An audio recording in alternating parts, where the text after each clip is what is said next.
২১ বছর আগেই বাংলাদেশের হাতছানি ছিল ইতিহাস গড়ার।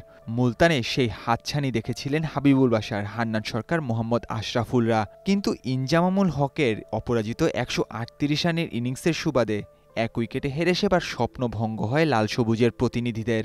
হাতছাড়া হয় প্রথমবারের মতো সাদা পোশাকে ক্রিকেটে পাকিস্তানকে হারানোর সুযোগ। মুলতানের সেই কান্না ২০২৪ সালে হাসি হয়ে ফিরেছে মিরাজ, সাকিব, মুশফিকদের মুখে। প্রথমবারের মতো ক্রিকেটের বনেদি ফরম্যাটে বাংলাদেশকে তারা এনে দিয়েছেন পাকিস্তান বধের স্বাদ।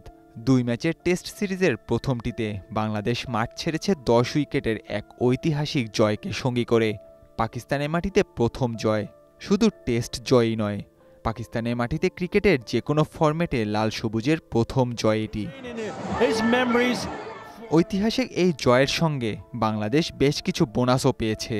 বোনাসের খাতায় রয়েছে সাকিব আল হাসানের রেকর্ড, মুশফিকের ১৫,০০০ রানের মাইলফলক আর লিডের নতুন এক রেকর্ড। ২০০৩ সালের পেশোয়ার টেস্টে বাংলাদেশ ৩৬১ রান করেছিল। সেটি পাকিস্তানের মাটিতে এতদিন ছিল বাংলাদেশের সর্বোচ্চ রান। এছাড়া ২০১৫ সালে খুলনায় পাকিস্তানের বিপক্ষে ৬ উইকেটে ৫৫৫ রান করেছিল বাংলাদেশ। রাওয়ালপিন্ডিতে পাকিস্তানের বিপক্ষে প্রথম ইনিংসে ৫৬৫ রান করেছে লাল সবুজের প্রতিনিধিরা। আর এটি এখন টাইগারদের পাকিস্তানের বিপক্ষে সর্বোচ্চ রানের ইনিংস। প্রথম ইনিংসে ব্যাটিং করে প্রতিপক্ষ ৪ শতাধিক রান করার পর আগে কখনো ১০০ রানের লিড পায়নি বাংলাদেশ। পাকিস্তানের বিপক্ষে সিরিজের প্রথম টেস্টে ১১৭ রানের লিড নেয় বাংলাদেশ, যা এখন টাইগারদের সর্বোচ্চ লিডের রেকর্ড।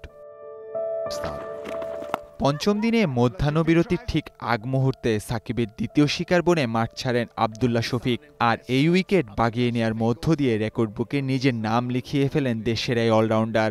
৭০৬ উইকেট নিয়ে আন্তর্জাতিক ক্রিকেটে বাঁহাতি স্পিনারদের মধ্যে এখন সর্বোচ্চ উইকেটের মালিক সাকিব আল হাসান। সম্প্রতি ছাত্র জনতার আন্দোলনের সময় এক গার্মেন্টস কর্মীর মৃত্যুর ঘটনায় সাবেক এমপি হিসেবে নাম ওঠে তার হত্যা মামলায়। খেলার মাঝপথে খবরটি পেলেও এর বিন্দুমাত্র প্রভাব পড়েনি তার পারফরম্যান্সে। রেকর্ড গড়ার পথে সাকিব পেছনে ফেলেছেন নিউজিল্যান্ডের কিংবদন্তি স্পিনার ড্যানিয়েল ভেটরিকে।